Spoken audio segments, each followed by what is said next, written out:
భోగి మంటలు, సంక్రాంతులు, కనుమ పూజలు, సరదాలు, హరిదాసులు, బసవడాటలు, భోగి పండ్లతో దీవెనలు, ఇవి 3 రోజుల సందడులు. ప్రతి రైతు గుండెకు పండుగలు, ఇటు పిండి వంటల గుమగుమలు, అటు బొమ్మల కొడువుల సరిగమలు.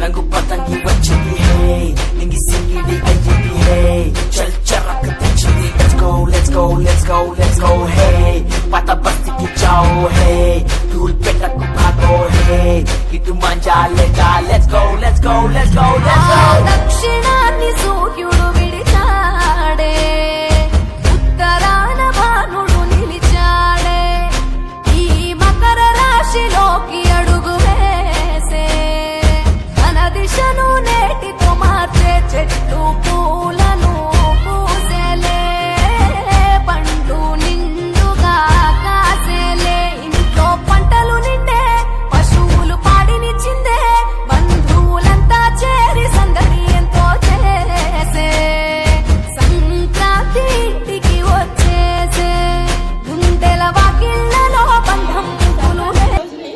మా ఇంటి ముంగిట్లో ముగ్గులు వేసి గొబ్బెమ్మలు పెట్టి కోలాటం చేస్తూ మా వీధిలో వాళ్ళందరూ కూడా చాలా బాగా సెలబ్రేట్ చేసుకుంటాము. ఎందుకంటే మా పెద్దవాళ్ళు మాకు అలాగా నేర్పించారు. సో భావితరాలకి మేము మన సంప్రదాయాలు అన్నీ కూడా నేర్పించాలనే ఉద్దేశంతో మరి ఇలా చేస్తూ వస్తున్నాము. ఈ సంవత్సరం అన్ని స్కూల్స్లో అలాగే కాలేజెస్లో ప్రతి చోట కూడా సంక్రాంతి సంబరాలు జరుపుకున్నారు. చాలా ఇది నిజంగా అభినందించాల్సిన విషయం. అలాగే ప్రతి ఇంటి దగ్గర కూడా, అంటే ఓన్లీ కళాశాలలో కాకుండా ప్రతి ఇంటి దగ్గర కూడా ఇలా ముంగిట్లో ముగ్గులు వేసుకొని పాటలు పాడుతూ పిల్లల్ని అందరూ కూడా ఐకమత్యంగా చేసుకుంటే బాగుంటుందని మా అభిలాష. పెద్దవాళ్ళు పెట్టిన ప్రతి సాంప్రదాయంలోనూ కూడా ఏదో ఒక సైంటిఫిక్ రీజన్ ఉంటుంది కంపల్సరీ. దీనివల్ల ఒక మానసిక ఒత్తిడి నుంచి రిలాక్సేషన్, అదే కాకుండా అందరిలోనూ ఒక ఐకమత్యం అనేది కూడా ఏర్పడుతూ ఉంటుంది.